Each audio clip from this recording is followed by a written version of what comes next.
Hello friends, in our earlier videos, we discussed the different planets of the solar system. Today, as we begin a new series, we shall be discussing the different houses of the astrological chart. I, Manjushri, welcome you all to our YouTube channel Astrology, where we share the divine knowledge of Vedic Jyotish. According to Kalpurush Kundli, Aries sign rules the first house of the astrological chart. Let's begin and try to understand the house that represents our body, individuality, etc. This house is popularly known as tanu bhav in Vedic astrology. Yes, I am talking about the first house of any astrological chart. The first house is called ascendant. It is also called lagna. The ascendant or the lagna is always in the first house of any astrological chart. As per Vedic scriptures, the zodiac sign which is rising on the eastern horizon in the sky during the birth of a person is considered as lagna or ascendant. Approximately every 2 hours at the eastern horizon in the sky, the zodiac sign changes depending on the time of the day or night, beginning from the first zodiac sign, that is Aries, followed by Taurus, Gemini, so on and so forth, till it reaches Pisces. Say for example, when you were born, the sign rising on the eastern horizon was Taurus. This means your first house will become Taurus. That is, Taurus is your ascendant or lagna. This is the house which denotes you and your individuality. What you are. The first house represents your head, body, and specifically the upper part of your face.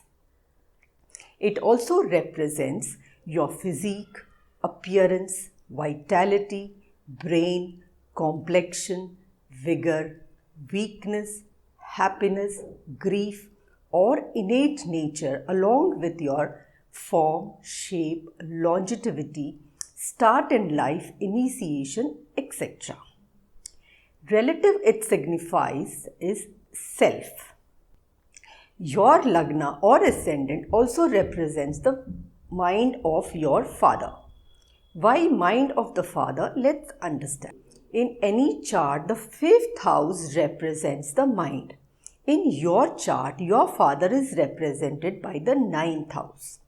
Therefore, 5th house from the 9th house, which is your first house, that is the lagna, represents your father's mind.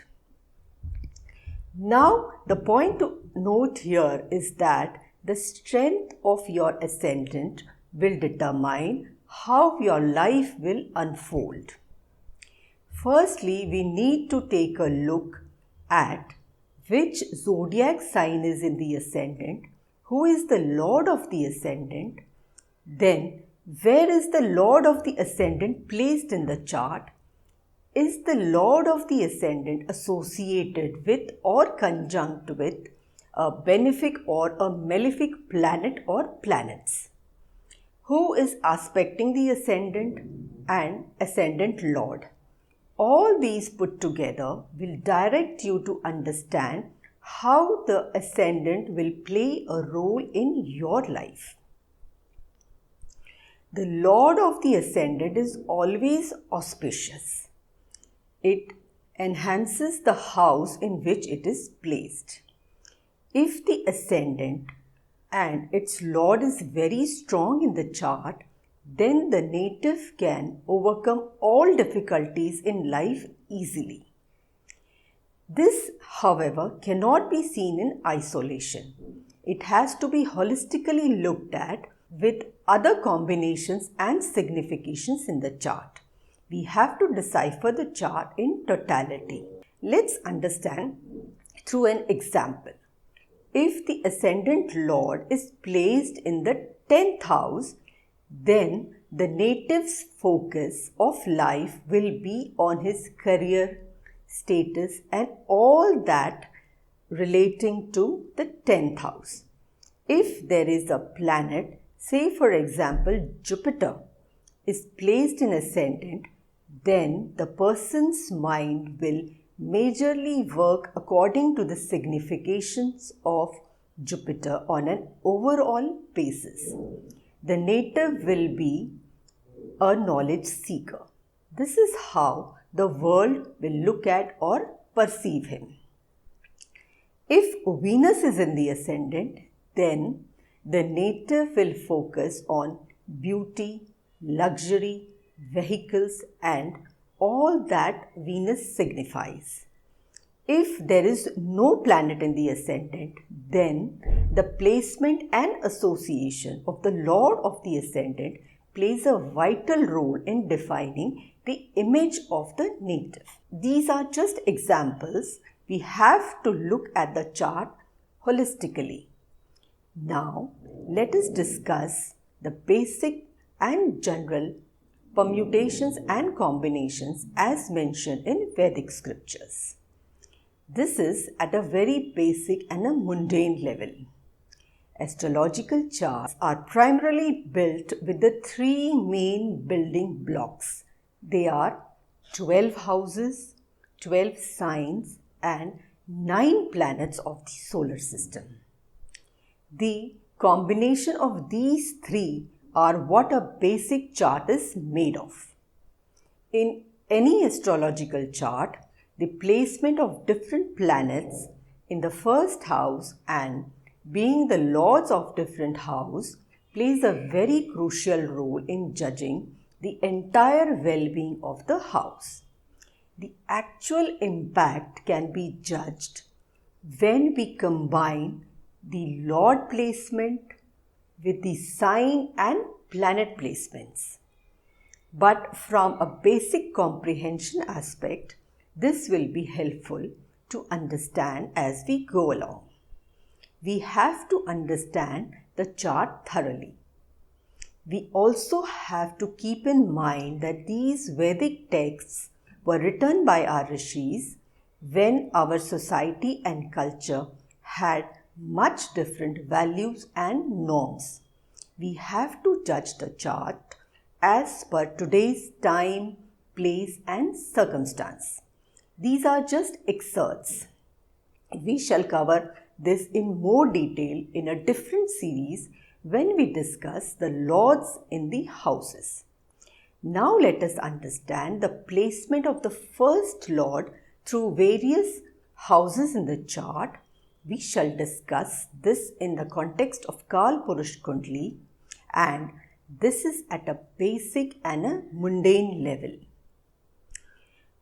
First lord in the first house.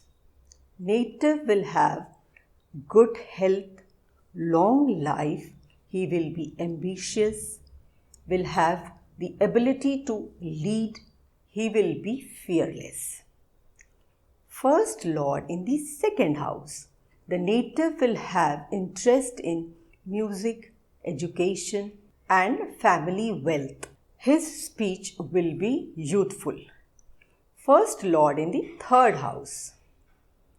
Ascendant lord in the third house indicates self-motivation, self-expression through writing, communication, etc.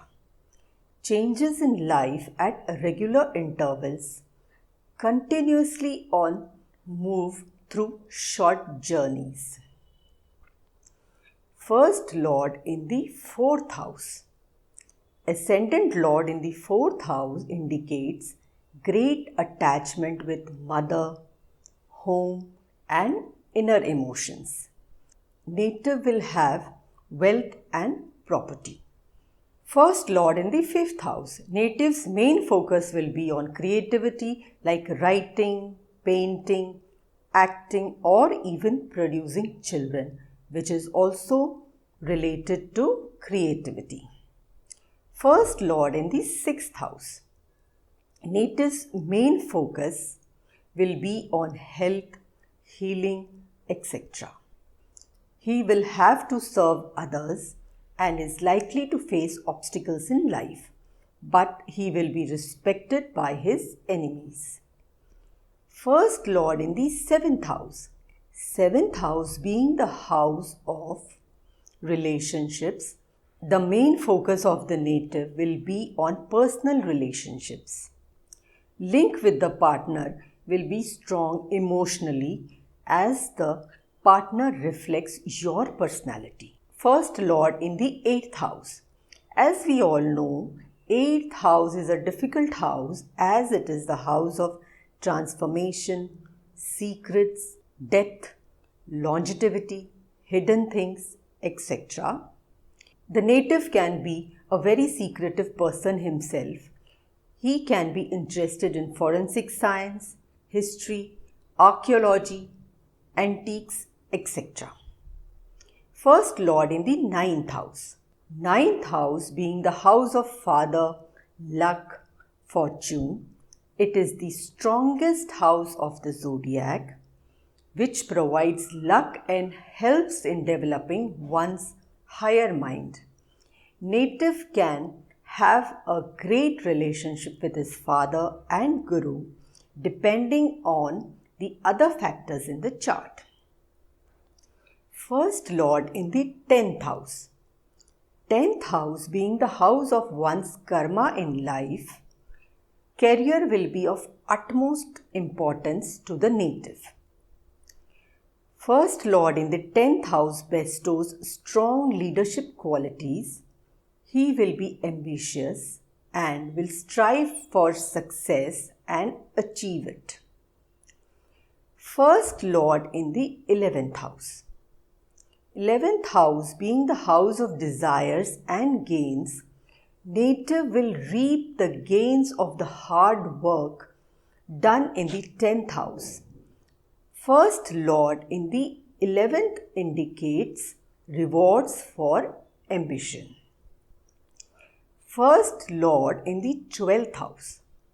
12th house being the house of loss both on emotional and financial level. It is a difficult position for the ascendant Lord. It is also the house of imprisonment, institutions, ashrams, foreign connections, living in foreign lands, etc. Therefore, one may work in a prison or in an institution or ashrams or monasteries. One may live in foreign lands, etc. It is the house of wasteful pursuits not rewarded for the efforts of the person. 12th house is also a moksha house. One can have strong urge towards spiritual realization.